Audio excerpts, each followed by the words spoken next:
Haleluya, selamat pagi, saudaraku dalam Tuhan.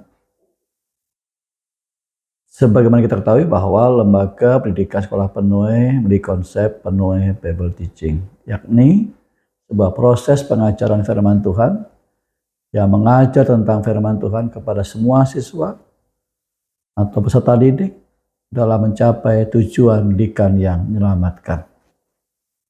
Saudaraku juga tahu bahwa firman Tuhan itu sangat penting untuk kita dengarkan dan kita ajarkan kepada setiap anak murid kita.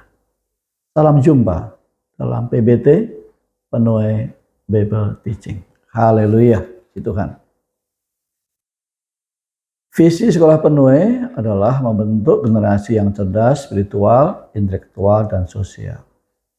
Dan sekolah penuh lembaga pendidikan yang menyelamatkan. Tuhan. Tema firman Tuhan hari ini adalah generasi ilahi. Mazmur 145 ayat 4. Dalam Mazmur 145 ayat 4 berkata, angkatan demi angkatan akan memegahkan pekerjaan-pekerjaanmu dan akan memberitakan keperkasaanmu. Amin. Saudaraku, sebagaimana kita pahami bahwa sekolah penuh memiliki visi membentuk generasi yang cerdas, spiritual, intelektual, dan sosial. Dan sekolah penuh juga punya tujuan yang sangat mulia, yaitu menjadi lembaga pendidikan yang menyelamatkan. Dalam hal ini tentu akan melibatkan kita semua untuk bisa bekerja sama, semua unsur pendidik yang berada di bawah naungan Yayasan Kasih Bagi Anak Bangsa Cibubur. Dan memiliki pemahaman bahwa keselamatan adalah anugerah Allah yang diterima oleh setiap kita, setiap anak kita melalui iman. Dan bukan karena usaha kita. Sehingga sekolah penuh memiliki peran penting dalam membimbing siswa untuk memiliki iman. Saya ulangi. Sekolah penuh memiliki peran yang sangat penting untuk membimbing siswa dalam memiliki iman. Serta memahami tujuan hidup yang sejati dan memuliakan Allah dalam segala aspek kehidupan. Puji Tuhan. Saudaraku, kita berbahagia kita di naungan Yayasan Kasih Bagi Anak Bangsa yang dalamnya ada sekolah TK, dari playgroup TK, SD, SMP penuh. Dan kita semua mengemban misi yang sangat mulia. Untuk itu kita tidak boleh berpangku tangan, tidak boleh bersifat acuh atau bersikap pasif akan pertumbuhan generasi setelah kita atau generasi yang sedang kita asuh ini. Ada sebuah contoh yang tidak baik, ini tidak boleh kita ikuti.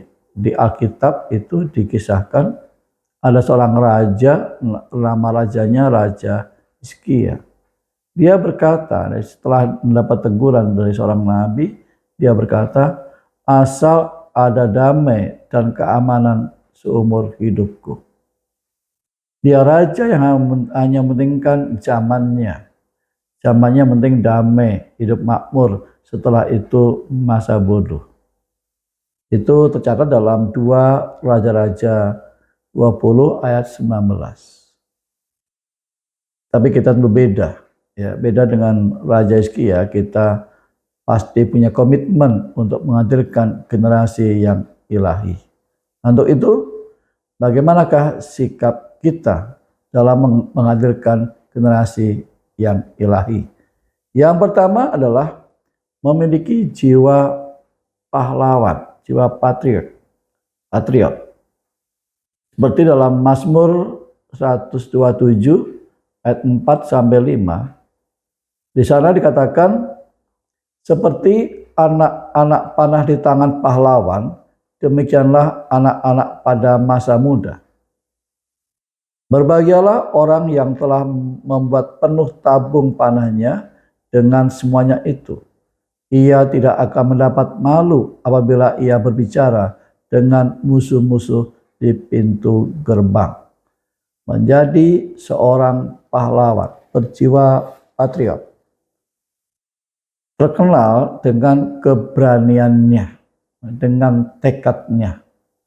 Nah, kita sebagai seorang pendidik, baik guru-guru maupun tenaga pendidik, harus punya sikap keberanian, tekad, ya, tekad yang sungguh-sungguh, tidak tanggung-tanggung, ya, harus maksimal dalam kita mengemban misi, menyelamatkan jiwa, yakni melahirkan, menghadirkan generasi ilahi, generasi yang takut akan Tuhan.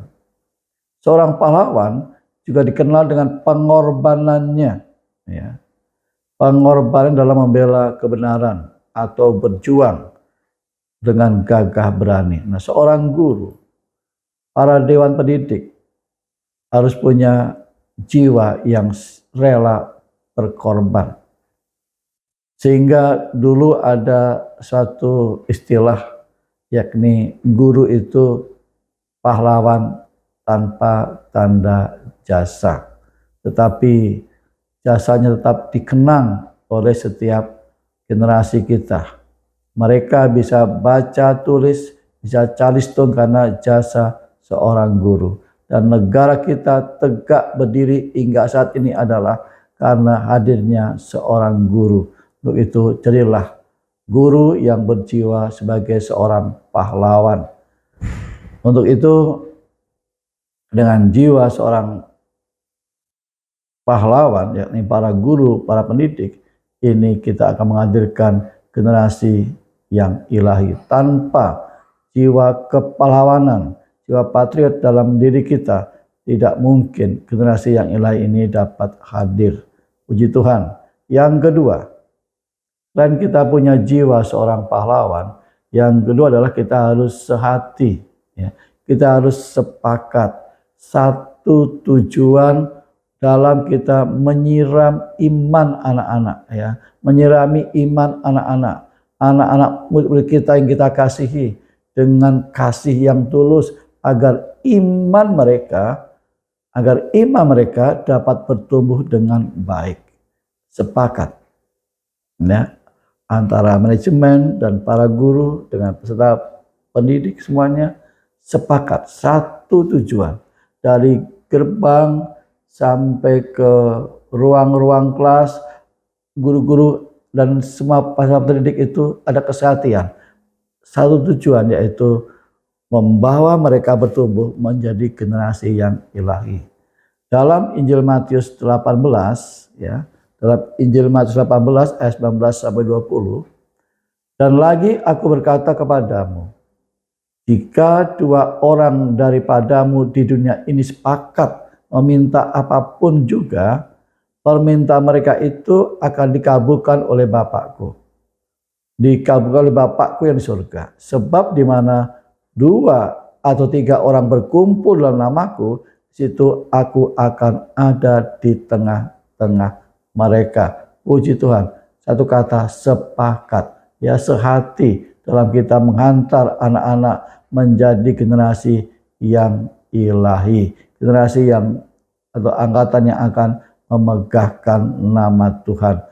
Saya ulangi, ya, tanpa jiwa seorang pahlawan, tanpa berjiwa pahlawan, tanpa ada kesepakatan, sukar menghadirkan generasi yang ilahi. Yang ketiga, sikap kita adalah bawa anak-anak dengan kasih untuk datang kepada Tuhan. Bawa anak-anak dengan kasih untuk datang kepada Tuhan. Firman Tuhan berkata dalam Matius 19, ya, Matius 19 ayat 13 sampai 15.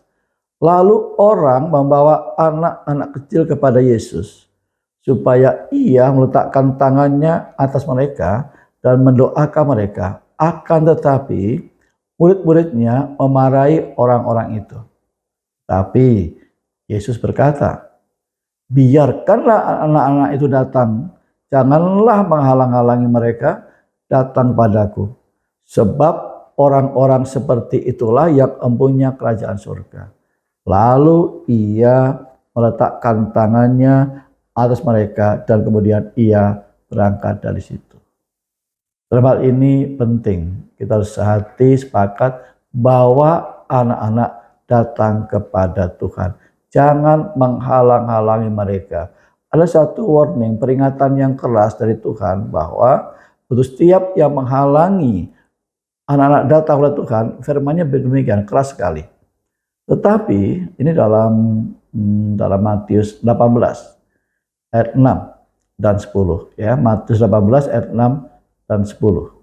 Tetapi barang siapa menyesatkan salah satu dari anak-anak kecil ini yang percaya kepadaku, lebih baik baginya jika sebuah batu kilangan diikatkan di lehernya lalu ditenggelamkan ke dalam laut. Ingatlah jangan menganggap rendah seorang dari anak-anak kecil ini. Karena aku berkata kepadamu, ada malaikat mereka di surga yang selalu memandang wajah Bapakku yang di surga. Hati-hati saudara, jangan kita salah ajar. Jangan sampai salah cara kita mengajar, ngasih perumpamaan atau memberi contoh yang tidak baik. Karena guru yang baik itu enggak hanya mengajar tapi juga mendidik. Ya. Mengajar, mentransfer ilmu, mendidik itu memberikan teladan. Dengan sikap yang baik itu sama juga kita berikan teladan yang baik. Ya, ada istilah yang dulu kita sering dengar itu, bila mana guru kencing berdiri, maka murid kencing berlari. Wah, ini bahaya, dampaknya luas sekali dan dahsyat sekali. Untuk itu, yuk kembali kita minta pimpinan Roh Kudus untuk mengajar dengan baik. Jangan sampai kita menghalangi mereka, jangan kita mengajarkan yang salah. Melainkan, nah ini poin yang terakhir, yang keempat adalah mengajarkan, mendidik mereka untuk menyukai firman, ya. Mengajarkan, mendidik mereka untuk menyukai firman. Rasul Paulus dalam nasihatnya kepada Timotius berkata demikian. Ini Rasul Paulus, ini bapak rohaninya Timotius. Dalam 2 Timotius 3 ayat 15. Ingatlah juga bahwa dari kecil engkau sudah mengenal kitab suci yang dapat memberi hikmat kepadamu dan menuntun engkau kepada keselamatan oleh iman kepada Kristus Yesus. Rasul Paulus sangat mengasihi Timotius dalam pertumbuhannya, dalam masa dewasanya, masa remaja yang dewasanya. Paulus sangat konsisten memperhatikan Timotius, disadarkan, diingatkan.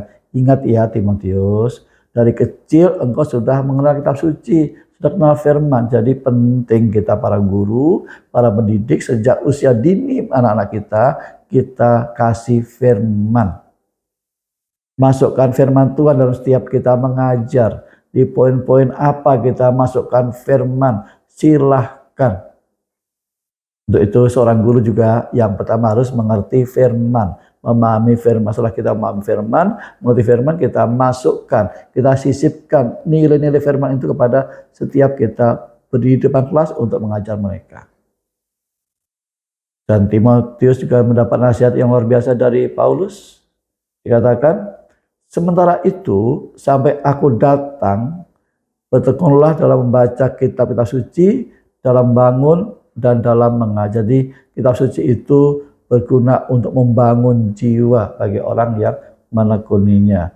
Seperti dalam firman dalam 2 Timotius 3 ayat 16, ya saya ulangi, 2 Timotius 3 ayat 16, segala tulisan yang diilhamkan Allah memang bermanfaat untuk mengajar, untuk menyatakan kesalahan, untuk memperbaiki kelakuan, dan untuk mendidik orang dalam kebenaran. Jadi firman Tuhan itu penting untuk kita ajarkan, untuk kita terapkan dulu pertama, kita ajarkan kepada mereka, dan kita pantau mereka, pertumbuhan mereka. Sejak kecil kita pantau pertumbuhan mereka, bagaimana kita lihat mereka bertumbuh dalam iman. Itu penting. Tidak hanya mereka bertumbuh dalam pengetahuan, tapi juga nggak kalah pentingnya mereka bertumbuh dalam iman. Tentu itulah harapan siap kita harapan setiap orang tua murid yang mempercayakan anaknya kepada kita, agar mereka tidak hanya pintar, tapi lebih dari itu mereka punya pertumbuhan iman menuju kepada menjadi generasi yang ilahi. Sebagai penutup, saudaraku, keturunan atau anak murid adalah generasi penerus. Jadikan mereka, bawa mereka menjadi generasi yang ilahi. Sebagaimana firman Tuhan tadi dalam Mazmur 145:4, angkatan demi angkatan akan memegahkan pekerjaan-pekerjaanmu dan akan memberitakan keperkasaanmu. Nah, dalam hal ini diperlukan adanya orang-orang yang berjiwa pahlawan. Ada kesehatian, ada kesepakatan. Sepakat bahwa anak-anak datang kepada Tuhan. Jangan dihalang-halangi. Bawa mereka, dukung mereka dengan kasih. Dan yang berikutnya adalah kita harus mengajar, mendidik dengan firman Tuhan. Mengajar mereka dengan nilai-nilai firman Tuhan. Agar hal ini dapat tercapai. Untuk kita menghadirkan generasi yang ilahi. Puji Tuhan, kiranya kasih dan anugerah Tuhan Kristus senantiasa menyertai kita semuanya. Amin, amin, amin. Sekolah penuh, beriman, berilmu, berkarakter, bertalenta. Bersama Tuhan Yesus kita pasti bisa. Tuhan Yesus memberkati. Haleluya.